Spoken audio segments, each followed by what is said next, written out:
بسم اللہ الرحمن الرحیم۔ السلام علیکم دوستو، اقبال وائز میں خوش آمدید۔ زرار بن ازوار رضی اللہ تعالیٰ عنہ ایک ایسے انسان تھے کہ اس دور میں دشمن ان کے نام سے کانپ اٹھتے تھے اور ان کی راہ میں آنے سے کتراتے تھے۔ جنگ ہوتی تھی تو سارے دشمن اور فوجیں زرہ اور جنگی لباس پہن کر جنگ لڑتے تھے، لیکن آفرین حضرت ذرہ تو درکنار اپنا کرتا بھی اتار دیتے تھے۔ لمبے لمبے بال لہراتے چمکتے بدن کے ساتھ جب میدان میں اترتے تھے تو ان کے پیچھے دھول نظر آتی تھی اور ان کے آگے لاشیں۔ اتنی پھرتی اور تیزی اور بہادری سے لڑتے تھے کہ دشمن کی صفیں چیر کر نکل جاتے تھے۔ ان کی بہادری پر بے شمار مرتبہ حضرت خالد بن ولید رضی اللہ تعالیٰ عنہ کو تعریف کرنے اور انعام و اکرام دینے پر مجبور کیا۔ دشمنوں میں وہ ننگے بدن والا کے نام سے مشہور تھے۔ رومیوں کے لاکھوں کی تعداد پر مشتمل لشکر سے جنگ اجنادین جاری تھی۔ حضرت زرار رضی اللہ تعالیٰ عنہ حسب معمول میدان میں اترے اور صف آرا دشمن فوج پر طوفان کی طرح ٹوٹ پڑے۔ اتنی تیزی اور بہادری سے لڑے کہ لڑتے لڑتے دشمن فوج کی صفیں چیرتے ہوئے مسلمانوں کے لشکر سے بچھڑ کر دشمن فوج کے درمیان تک پہنچ گئے۔ دشمن نے انہیں اپنے درمیان دیکھا تو ان کو نغمے میں لے کر بڑی مشکل سے قید کر لیا۔ مسلمانوں تک بھی خبر پہنچ گئی کہ حضرت زرار رضی اللہ تعالیٰ عنہ کو قید کر لیا گیا ہے۔ حضرت خالد بن ولید رضی اللہ تعالیٰ عنہ نے اپنی فوج کے بہادر نوجوانوں کو دستہ تیار کیا اور حضرت زرار رضی اللہ تعالیٰ عنہ کو آزاد کروانے کے لیے ہدایت وغیرہ دینے لگے۔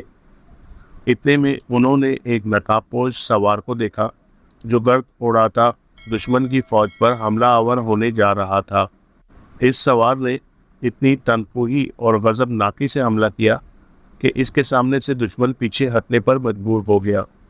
حضرت خالد بن ولید رضی اللہ تعالیٰ عنہ اس کے وار دیکھ کر اور اس کی شجاعت دیکھ کر اش اش کر اٹھے اور ساتھیوں سے پوچھا کہ یہ سوار کون ہے، لیکن سب نے لا علمی ظاہر کی، وہ نہیں جانتے تھے۔ حضرت خالد بن ولید نے جوانوں کو اس سوار کی مدد کرنے کو کہا اور خود بھی مدد کرنے اس کی جانب لپکے۔ گھمسان کی جنگ جاری تھی۔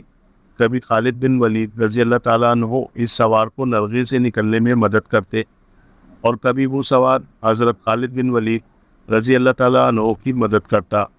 حضرت خالد بن ولید رضی اللہ تعالیٰ عنہ اس سوار کی بہادری سے متاثر ہو کر اس کے پاس گئے اور پوچھا، کون ہو تم؟ اس سوار نے بجائے جواب دینے کے اپنا رخ موڑا اور دشمنوں پر جارحانہ حملے اور وار کرنے لگا۔ موقع ملنے پر دوسری بار پھر حضرت خالد بن ولید رضی اللہ تعالیٰ عنہ نے پوچھا، اے سوار تم کون ہو؟ اس سوار نے پھر جواب دینے کے بجائے رخ بدل کر دشمن پر حملہ آور ہوا۔